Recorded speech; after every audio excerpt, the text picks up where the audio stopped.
Hello student, yesterday or in last video we learned the law of segregation, which is also called as the second law of inheritance or law of purity of gametes.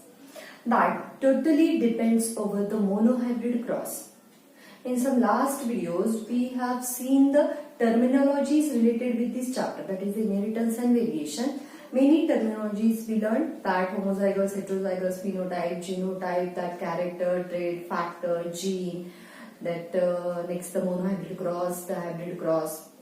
These are some leftover terminologies or the definitions which are remain, but that was seen after the study of monohybrid cross. आता आपलं monohybrid cross शिकून झालेला आहे, त्यामुळे आपल्याला back cross आणि reciprocal cross ह्या दोन टर्मिनॉलॉजीज इथे बघायच्या आहेत, ज्या फक्त मोनोहायब्रिड क्रॉस समजल्यानंतर किंवा डायब्रिड क्रॉस समजल्यानंतरच समजतात. तर that today we going to see the back cross and the reciprocal cross. What is the back cross? There are many different types of crosses done by Mendel. It is one of the reason for success of Mendel in his experiment. हे कारण होतं त्याचे experiment success होण्यापाठीमागचं की he conducted ample crosses. Ample means the number of many abundant crosses. खूप साऱ्या number मध्ये जेव्हा crosses त्यांनी कंडक्ट केलेले आहेत त्याच्यात चुका आपोआप मिनिमाइज होत गेल्या. खूप प्रॅक्टिस झाली होती. Over that lots of practice some errors are minimized, they are removed naturally. Then today we are going to learn the back cross. कशाला म्हणता येईल back cross आपण बघूयात. That we are naturally having the F1 hybrid. आपल्याला प्रत्येक वेळेस जेव्हा homozygous parents मध्ये क्रॉस होतो तेव्हा आपल्याकडे F1 हायब्रिड आलेले असतात. That may be a cross between tall and dwarf. We are having the hybrid heterozygous tall. When there is a cross between the pure round-seeded pea plant and the pure wrinkled-seeded pea plant, we are having the heterozygous or hybrid round-seeded pea plant. Then, when there is a cross between the violet and white-colored flower, we are having the again heterozygous violet-colored flowered plants. Okay? That what is the back cross? It is a cross between F1 hybrid. हा कशाचा cross आहे? त्याच्यापैकी एक partner कुठला? या cross मध्ये कोण कोण असणार आहे? बॅक क्रॉस मध्ये कोण कोण असणार आहे? तर एक असणार आहे F1 हायब्रिड, एक पार्टनर असणार आहे F1 hybrid and any one of its parent. दोन्हीपैकी कुठलाही parent, any one of the to parent किंवा त्यांच्यापैकी कुठलाही एक पॅरेंट जो डॉमिनंटही असेल किंवा रेसेसिव्हही असेल. ऑर दिलेला आहे आपल्याला. एकतर तो रेसेसिव्ह पॅरेंट सोबत क्रॉस केला जाईल किंवा डॉमिनंट पॅरेंट सोबत. कशाचा? F1 हायब्रिडचा. तेव्हा त्या क्रॉसला आपण काय म्हणू? That cross is called as back cross. A cross of F1 hybrid with back to its any one of the parent. आपल्याकडे काय बघा example. We are having the pure tall and pure dwarf, that is the homozygous tall and homozygous dwarf pea plant. And the cross between them produces the all gametes with capital T and all gametes with the small t, and they are producing the F1 with the hybrid tall pea plant, that is the heterozygous tall plant, which is called as F1, and it is naturally a hybrid. कसं समजलं आपल्याला की F1 hybrid असतं? जेव्हा जेव्हा आपण F1 चं selfing करतो, सेल्फ पॉलिनेशन करतो, when an individual is a hybrid, it will produces naturally two types of offsprings, different types of offsprings. When an individual is homozygous, it will produces similar type of genotype, similar type of genetic character. कसं समजायचं की individual heterozygous आहे का homozygous आहे? त्या इंडिव्हिज्युअलला परत plant असेल तो सो करून बघायचंय, म्हणजे लावून बघायचं, लागवड करायची. अॅनिमल असेल तर ब्रीड करून बघायचंय. पण कसलं breeding? Self breeding. Breeding in between that character only. आणि त्या कॅरेक्टर नंतर जर आपलं सेम कॅरेक्टर प्रोड्यूस होत असेल, होमोझायगस इंडिव्हिज्युअल कसे करतात? They are producing same genetic character without any change, then the individual is called as homozygous. But when individual is called as hybrid, hybrid कधी म्हणू आपण? On selfing of F1, it will produce some tall and some dwarf plant. On selfing of a heterozygous round pea plant, it will produce some plant with the round seed and very few plants with the wrinkled seeds. Therefore, it is called as hybrid. Hybrid एखादं झाड आहे कधी कळतं आपल्याला? जेव्हा त्याचं आपण next generation check करू. ठीक आहे? नेक्स्ट जनरेशन 1, 2 किंवा त्यापेक्षा जास्त डिफरन्शियल कॅरेक्टर देत असेल तर that individually F1 individual is hybrid or heterozygous for its character. ठीक आहे बघा, when a pure homozygous tall plant, homozygous means pure, when a homozygous tall pea plant crossed with a homozygous dwarf pea plant, then F1 is naturally heterozygous or hybrid tall. ठीक आहे, हे आपलं F1 आलेलं आहे. That F1 is again crossed with, बघा या F1 ला आपल्याला काय करायचंय, त्याच्या कुठल्याही एका पॅरेंट सोबत क्रॉस करायचंय. F1 is eitherly crossed with its dominant parent, F1 is eitherly crossed with its recessive parent, and that cross is called as back cross. When a F1 hybrid, it is crossed with either one of its parent, that is dominant parent or a recessive parent, that is called as back cross. F1 ला जेव्हा आपण परत जाऊन त्याच्या कुठल्याही एका parent सोबत cross करू, that is called as back cross. Again, there are two types of back cross. When F1 hybrids are crossed with its dominant parent, it is called as outcross or it is also called as dominant back cross. बघा, बॅकक्रॉस म्हणजे काय होतं, F1 हायब्रिडला त्याच्या कुठल्याही एका parent सोबत cross करायचंय, मग तो डॉमिनंट पॅरेंट असो अथवा रिसेसिव्ह पॅरेंट असो. आणि जर आपण F1 हायब्रिडला डॉमिनंट पॅरेंट सोबत क्रॉस केलंय तर त्याला आपण काय म्हणूयात, it is called as outcross or it may also called as a dominant backcross. त्याला आपण dominant backcross सुद्धा म्हणू शकतो. But when F1 hybrids are reversely crossed with its recessive parent, small t, it is a recessive parent. Capital T, it is a dominant parent. When F1 hybrid are readily or naturally crossed with its recessive parent, जेव्हा F1 च्या tall plants dwarf plant सोबत crossing होत आहे. Dwarf म्हणजे कसा आहे, तो pure होमोझायगसच असणार, रिसेसिव्ह आहे तो, आणि त्या क्रॉसला आपण काय म्हणू, टेस्ट क्रॉस म्हणू. Test cross that we will discuss in the next video, but today we will discuss the back cross and the reciprocal cross. That there are two types of back crosses are there. That when F1 hybrid cross with its dominant parent, it is called as outcross. आज आपल्याला outcrosses बघायचं आहे. And when F1 hybrids are crossed with its recessive parent, it is called as test cross. And test cross, it is an ultra important. Back cross, it is an also important, but test cross, it is important than back cross. Therefore, it is called as ultra important question. That outcross, it is called as dominant back cross, DBC, it may be called as, and the test cross, it is called as a recessive back cross. बघा, outcross ला आपण DBC म्हणू आणि taste क्रॉसला आपण recessive back cross RBC म्हणू शकतो. आपण short form वरून लक्षात ठेवायला सोपं जाईल आपल्याला. तर आपण त्याचं सोल्युशन बघूयात. That when a homozygous tall pea plant crossed with a homozygous dwarf pea plant, it will produces all gametes with the capital T and a small t, and there is a production of F1 which is a hybrid tall, heterozygous tall. When that heterozygous tall, it is crossed with its dominant parent, that is the homozygous tall, then it is called as outcross or it is also called as a dominant backcross. And that dominant backcross, it is also called as outcross. तोच आपल्याला बघायचा आहे खाते. That बघा, when a F1 hybrid, it is crossed with its dominant parent. F1 hybrid काय आहे? That is capital T small t. Dominant parent कोण आहे? That is the capital T capital T. बघा, when an individual is homozygous, it will produces all gametes with the similar type. Capital T दोन gamete तयार करू शकतो.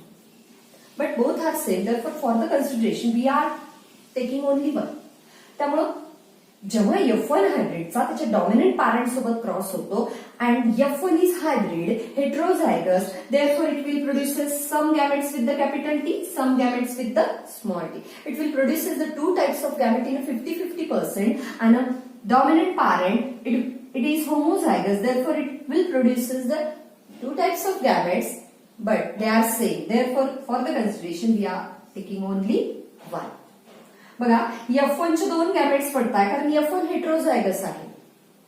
आपण कालच law of segregation मध्ये बघितलंय की individual homozygous heterozygous dominant recessive असू शकतो, पण गॅमेट्स हे नेहमीच प्युअर असतात. म्हणून लॉ ऑफ सेग्रिगेशनला आपण काय म्हणतो, that is called as law of purity of gametes. That F1 on the segregation of gene, it will produces two types of gamete and dominant parent will produces only one type of gamete.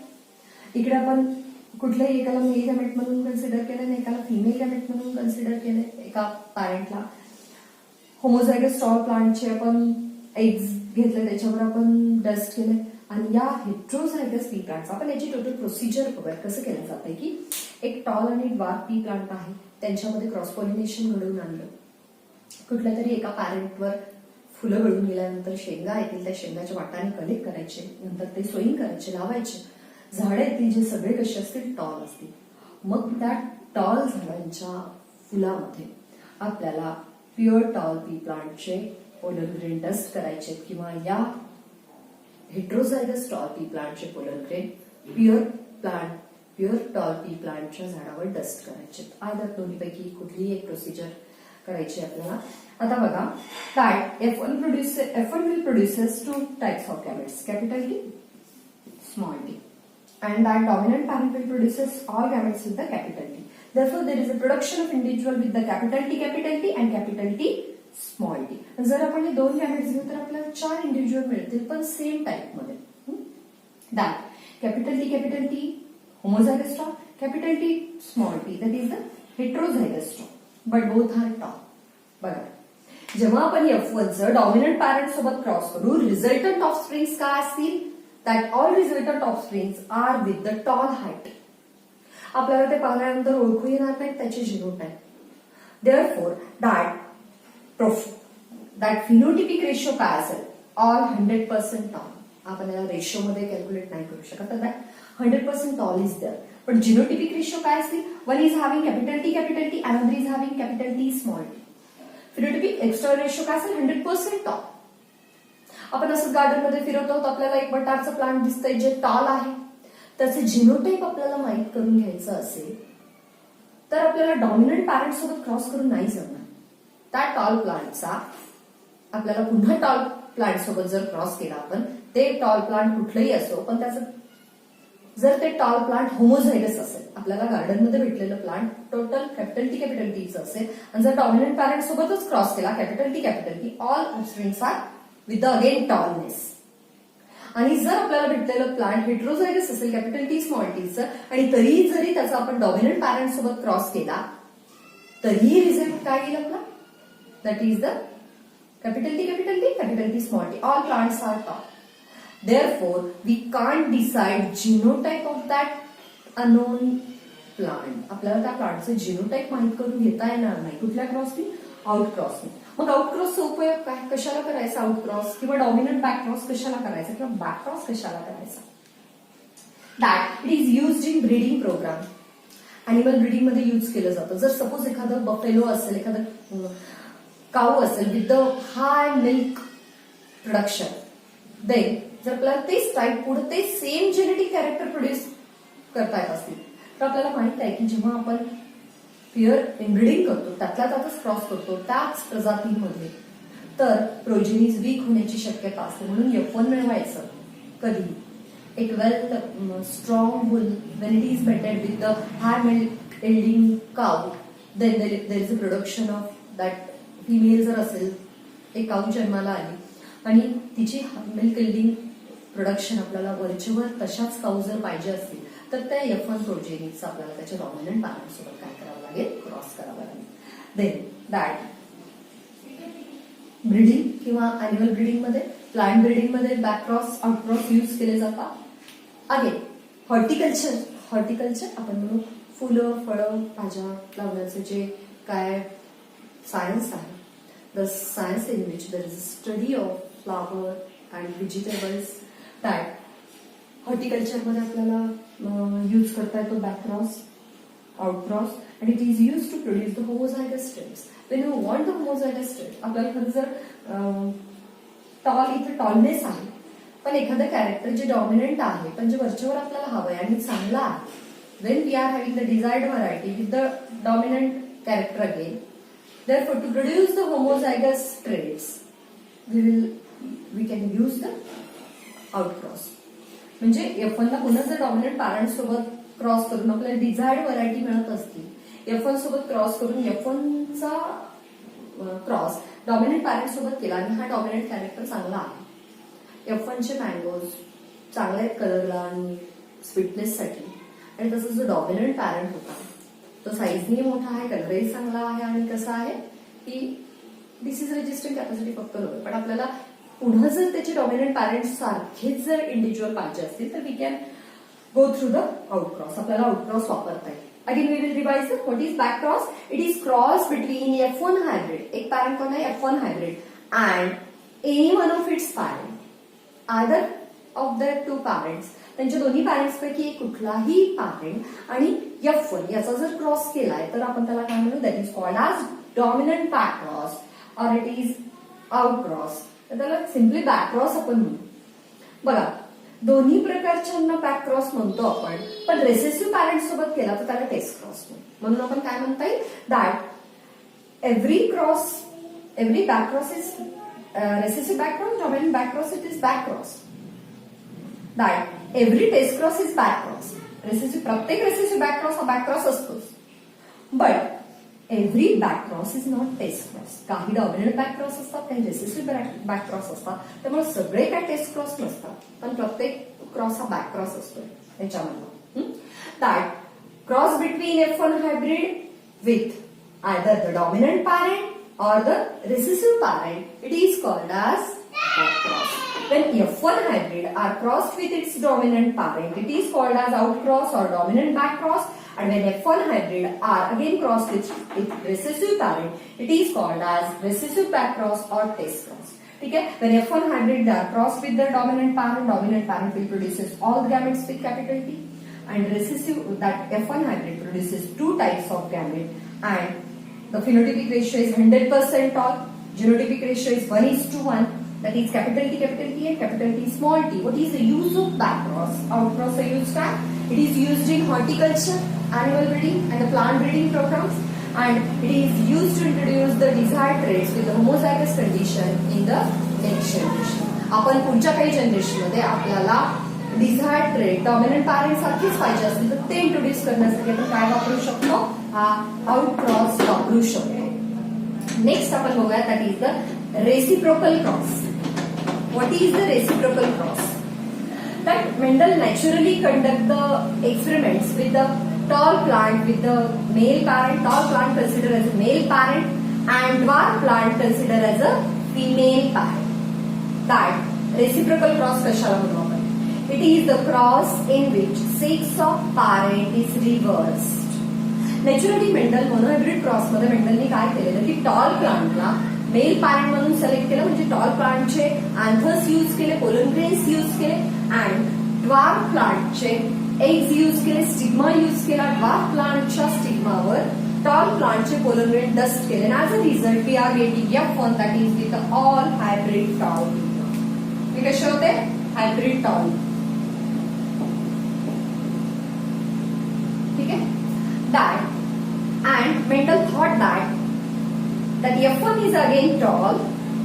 It copied one of its parent. Therefore, it is a male dominance. तेव्हा Mendel असं वाटलं होतं की एक mail parent आपण tall घेतलेला आहे, tallness साठीचं जे कॅरेक्टर डिसाईड केलंय त्याच्या पण अँथर्स किंवा पोलन ग्रेन्स वापरले, आणि पुन्हा आपल्याला F1 मध्ये जर हायब्रिड टॉल मिळत असेल तर ते नक्की काय असणार आहे? It is male dominance. वर्चस्व आहे ते मेल कॅरेक्टरचं, but it is not there in again next cross. He reverse the sex of parents. Next time, he considered tall parent as a female charactered plant and a dwarf parent as a male plant. Next time त्याने dwarf parent चे pollen grain वापरले आणि tall parent च्या स्टिग्मावर ते dust केले, म्हणजे tall parent चे त्याने female character वापरले, एक वापरले. And that he found that again the F1 with the tallness. Therefore, he called that cross as a reciprocal cross. बघा, आपल्याला फक्त पॅरेंट्सचं सेक्स इंटरचेंज करायचंय. सपोज राऊंड सीडेड पी प्लांटला जर मेल पॅरेंट म्हणून सिलेक्ट केला आणि रिंकल सीडेड पी प्लांटला फिमेल पॅरेंट म्हणून सिलेक्ट केलं तर next time wrinkle seeded pea प्लांटला काय करायचंय, मेल प्लांट म्हणून सिलेक्ट करायचंय आणि राऊंड सीडेड पी प्लांटला फिमेल पॅरेंट म्हणून सिलेक्ट करायचंय. The cross in which sex of parent is reverse that is called as reciprocal cross. त्या क्रॉसला आपण काय म्हणूयात, रेसिप्रोकल क्रॉस म्हणूयात. देन रेसिप्रोकल क्रॉसचं डिफरन्शिएशन काय असू शकतं, जर सेक्स इंटरचेंज केलं तर काय फरक पडेल. Suppose in example that in the fertilization when there is a mixing of ovum, female ovum with the pronucleus of a sperm, जेव्हा स्पर्म एंटर करतो ह्युमन बिंग्सच्या फिमेलच्या एग मध्ये, तेव्हा काय होतं that sperm destroy its nuclear wall and it pour its only nuclear content in the egg. That time एगचा nucleus नेहमी consider केला जातो की एगचा न्यूक्लियस खूप लहान असतो. That karyotype is very small and cytoplasmic area जास्त मोठा असतो. स्पर्म सोबत त्याचं काहीही घेऊन आलेला नसतो युटेरस मध्ये, तो त्याची टोटल बॉडी त्यांनी आणलेली आहे. पण when sperm entered inside the egg of and female, ova of and female, that time sperm pour only its nuclear. That sperm broken its head, that sperm head with the lysozymes, then that pour its pronucleus, फक्त nucleus सोबत घेऊन आलेला असतो sperm. Then for the further nourishment of embryo काय वापरलं जातं, cytoplasm of mother is used and that time तिथं karyotype effect नाही करत, तिथं मदरचा सायटोप्लाझम जास्त असतो, मदर सेलचा, मदर हॅप्लॉइड गॅमेटचा सायटोप्लाझम जास्त असतो. तर आपण जर टॉल पी प्लांटला मेल पॅरेंट म्हणून सिलेक्ट केले, त्याचे अँथर्स वापरले आणि ड्वार्फ पी प्लांटचे आपण ओव्हा वापरलाय, एग वापरलाय, तर एगच्या न्यूक्लियसची साईज नेहमी लहान असते आणि त्याचा सायटोप्लाझम जास्त असतो.